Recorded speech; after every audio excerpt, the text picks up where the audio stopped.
అది గంజాయి తాగిన మొత్తంలో నరికేశాయంట. గంజాయికి పాపం మాదంట. ఒరి మీ దుంపదగా మీరు వచ్చి అనాలైంది. మీ పోలీసు వ్యవస్థ పనిచేస్తుంది కదా, మీ ఎస్పీని ట్రాన్స్ఫర్ చేసుకున్నారు కదా, అంటే ఇంకా గంజాయి విచ్చలవిడిగా దొరుకుతుందన్నమాట. ఆ పాపం మాదా అది వెళ్ళి కొడతా. నెల 15 రోజులు నీ పరిపాలన వచ్చినా కూడా వినుకొండలో బహిరంగంగా గంజాయి దొరుకుతుందని మీరే అంగీకరిస్తే ఏం చెప్పాలి? హోంమంత్రి సాక్షాత్తు అంగీకరిస్తే ఇది ఏదో ఒక విధంగా మసిపూసి మారేడుకాయ చేసి వినుకొండలో జరిగినటువంటి పొలిటికల్ హత్యని ఒక ఇండివిజువల్ హత్యగా తీర్చిదిద్దాలనేటువంటి ప్రయత్నం అటు పోలీసు వారు, ఇటు తెలుగుదేశం వారు, దాంతోపాటు హోంమంత్రి గారు, ముఖ్యమంత్రి గారు వీళ్ళందరూ ప్రయత్నం చేస్తున్నారు. దీన్ని ప్రజలు గమనించాలని ఈ సందర్భంగా మనవి చేస్తున్నాం. ఇంకా రెండో వ్యవహారం ఏంటంటే ముచ్చుమర్రి. మీ అందరికీ తెలుసు, కథనం నడుస్తూ ఉన్నది. ముచ్చుమర్రి ప్రాంతంలో ఒక బాలిక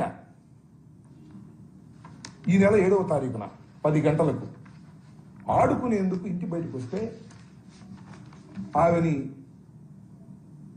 ఆ బాలికని రేప్ చేసి తరువాత మర్డర్ చేసి తునాతునకలు చేసి కృష్ణలో పడేశాడనేటువంటి కథనం వినిపిస్తా ఉన్నది. పోలీసు వారు దానిలో ఏం చేశారు? ఇంతవరకు శవాన్ని కానీ ఆ ఆచూకీ కానీ కనిపెట్టగలిగారా? ఎందుకు కనిపెట్టలేకపోయారని అడుగుతా ఉన్నా ఈ పోలీస్ వ్యవస్థని. హోంమంత్రి గారిని అడుగుతా ఉన్నా, ముఖ్యమంత్రి గారిని అడుగుతా ఉన్నా. ఇదంతా పోయి నిన్న చాలా చిత్రమైన విషయం ఏంటంటే ఒక కుర్రవాడిని దురదృష్టవశాత్తు మరి అతను తీసుకొచ్చారు. వాడు అనుమానితుడని వాడు ఎరగొట్టారు. పోలీస్ స్టేషన్ చనిపోయాడు. అతని మీద గాయాలు ఉన్నాయి.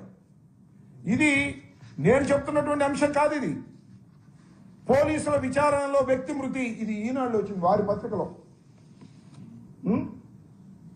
పోలీస్ విచారణలో వ్యక్తి మృతి. పోలీసు విచారిస్తుండగా ఆ వ్యక్తిని కొడితే ఆ వ్యక్తి మరణించినటువంటి సందర్భం. Lockup death. దళితుడు అతను. పైగా లాకప్ డెత్ చేస్తే దాన్ని మసిపూసి మారేడుకాయ చేసేసి అంతటితో క్లోజ్ చేసేసి దహనం చేసేసి కార్యక్రమం చేస్తున్నారు. ఇది ప్రభుత్వ హత్య. దీని మీద న్యాయ విచారణ జరపవలసినటువంటి బాధ్యత ఉన్నది. నిజంగానే ఈ ప్రభుత్వానికి చిత్తశుద్ధి ఉంటే అనుమానితుడిని తీసుకొచ్చి ఇష్టం వచ్చినట్టుగా కొట్టి అతన్ని మరణానికి కారణమైనటువంటి పోలీసు వ్యవస్థ మీద తక్షణమే యాక్షన్ తీసుకోవాలి, విచారణ జరపాలి. అదేం లేదు, మసిపూసి మారేడుకాయ చేసేసి పక్కకు తోసేసే ప్రయత్నం చేస్తున్నారు. నేను మనవి చేస్తున్నా, దళిత సంఘాలకు కానీ, పౌర హక్కులకు సంబంధించిన వారు కానీ, సివిల్ రైట్స్కి సంబంధించిన వారు కానీ దీని మీద ఫైట్ చేయాలి, న్యాయ పోరాటం చేయాలి.